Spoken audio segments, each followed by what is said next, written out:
Congress party बड़ी party बढ़ती हुई दिखाई दे रही है। बीजेपी 20, कांग्रेस पार्टी 25 पर जाकर अपना जो सीटें हैं वो खत्म करेगी, ऐसा हमारा अनुमान है। तो शुरुआत आप कह सकते हैं कि कांग्रेस पार्टी के लिए यहाँ पर अच्छी हुई है।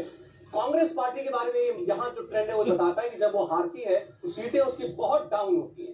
तो आपको बताऊं मैं 2018 में कांग्रेस पार्टी की जो कांग्रेस पार्टी की 100 सीटें थी, उससे पहले 2013 में कांग्रेस पार्टी 21 से 25 सीट को एक आंकड़ा था कांग्रेस पार्टी का। तो उस लिहाज से आप देखिए तो एक ही क्षेत्र में कांग्रेस पार्टी 25 सीटों पर पहुंचती हुई दिखाई दे रही है, जयपुर धौलपुर रीजन के अंदर। और ये बहुत बड़ा प्लस जो है वो कांग्रेस पार्टी के लिए होगा। अगर इस क्षेत्र की और आप पूरी खासियत बताएं। देखिए, आप इस क्षेत्र में देखेंगे ये सब एरिया है जहाँ पे गुर्जर वोट बहुत अधिकतम है, आदिवासी वोट भी वहाँ पे है। लेकिन पूरे राजस्थान में आप देखेंगे एक तरह की जो चीजें दिख रही है वो कास्ट स्पेसिफिक और कैंडिडेट स्पेसिफिक चुनाव हो रहे हैं। वहाँ पे कोई भी आपको, हालांकि बीजेपी ने 2-3 मुद्दे जरूर उठाने की कोशिश की, पेपर लीक वाला मामला हो या और जो महिलाओं के लेके जो था वो जरूर कोशिश की। लेकिन आप देखेंगे जो खासकर इस रीजन में देखेंगे जो कास्ट स्पेसिफिक है, जिनका जो अपने कास्ट पे एक स्ट्रॉन्ग वोट है वो उस कास्ट को मिलता जा रहा है, जहाँ पे कैंडिडेट जिसको जो अच्छा लगे वो उसको वोट करें। मैं शुरू से कहता रहा हूँ बीजेपी ने कैंडिडेट सिलेक्शन में राजस्थान में बहुत बड़ा ब्लंडर किया और शायद इसी का खामियाजा आप देखेंगे। अभी आपने बताया कि ये वो रीजन है जहां पर गुर्जर वोट है, काफी प्रभावशाली वोट है। तो गुर्जर वोट तो भारतीय जनता पार्टी ऐसा लग रहा था कि उसने साथ लिया है, उसके बावजूद ये जो जयपुर धौलपुर रीजन का ट्रेंड जो है बता रहा है 20 कांग्रेस, 20 बीजेपी और 25 कांग्रेस, आपके लिए थोड़ा चौंकाने वाला है हर्षवर्धन जी?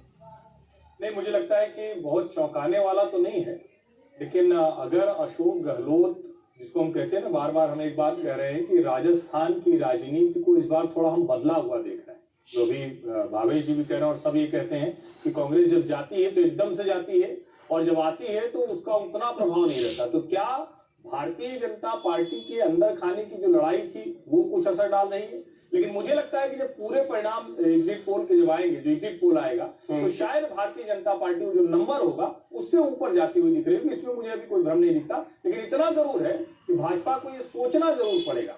प्रत्याशी चयन में आखिरी दौर में चाहे वो मध्य प्रदेश रहा हो चाहे राजस्थान रहा हो, उसी ढर्रे पर गए, पहले जरूर उन्होंने प्रयोग किए, पहले जोखिम लिए। राहुल महाजन साहब, जयपुर धौलपुर में पहले क्षेत्र में कांग्रेस ऊपर। देखिए, ये क्षेत्र ऐसा है जहाँ पे मुस्लिम पॉपुलेशन और जो दलित पॉपुलेशन, ये सारी पॉपुलेशन काफी है, और ऐसे ये वो भी इलाका है जहाँ हिंदुत्व का जो इशू है वो बहुत जो है जोरदार रहता है, बहुत स्ट्रांग रहता है। ऐसे में मुझे नहीं लगता कि बीजेपी जो है राजस्थान में, आप बाकी रीजन्स का जब आप आंकड़ा पेश करेंगे तब कुछ समझ आएगा, लेकिन मुझे ये अभी तक नहीं लगता कि राजस्थान में बीजेपी जो है वो कहीं पीछे होने वाली। अभी आप शुरुआत में मतलब डिस्क्लेमर दे रहे हैं, राजस्थान बीजेपी लेकर जाएगी, ऐसा आपका मानना है? पूरा विश्वास है कि राजस्थान जो है वो बीजेपी के पाले में जाए। चलिए ठीक है, तो फिर अगला क्षेत्र भी मैं दिखा देता हूं, फिर और सीटों पर हम बात कर पाएंगे। जयपुर धौलपुर के बाद राजस्थान का दूसरा क्षेत्र है टोंक कोटा, जहां 24 सीटें आती है। टोंक कोटा में माधोपुर, कोटा और झालावाड़, बारां ये इलाके हैं। सचिन पायलट और वसुंधरा राजे का यहाँ काफी प्रभाव है, इसी रीजन से चुनाव लड़ रहे हैं। टोंक और झालार पाटन ये उनकी कॉन्स्टिट्यूएंसीज है। टोंक कोटा की 24 सीटों पर क्या होने जा रहा है, एग्जिट पोल आपके सामने रख देते हैं। यहाँ की 24 सीटों का एग्जिट पोल, तो यहाँ आप देखेंगे यहाँ भी कांग्रेस पार्टी बड़ी पार्टी बनकर उभरती दिख रही है। 12 सीटों पर कांग्रेस और 10 सीटों पर भारतीय जनता पार्टी जीत सकती है, अन्य को मिल सकती है 2 सीटें। टोंक कोटा में भी कांग्रेस बड़ी पार्टी, और इस लिहाज से आप देखिए तो राजस्थान का जो अभी तक की 72 सीटों का जो एग्जिट पोल है वो आपके सामने आ चुका है। राजस्थान 72 सीटों में से 30 पर बीजेपी जीत हासिल करती हुई दिख रही है, 37 पर कांग्रेस पार्टी तो बड़ी पार्टी लगातार है, और फासला कायम है बीजेपी और कांग्रेस के बीच में लगातार। दूसरा क्षेत्र है जहां पर कांग्रेस पार्टी ने बढ़त हासिल की है। इससे कम से कम ऐसा तो अभी नहीं लगता प्रतीत होता इन 2 क्षेत्रों को देखते हुए कि बिल्कुल कोई एक तरफा जो फैसला है वो राजस्थान की जनता देने जा रही है, जैसा हर बार वो देती है। क्या इस बार कोई फंसा हुआ चुनाव था राजस्थान का?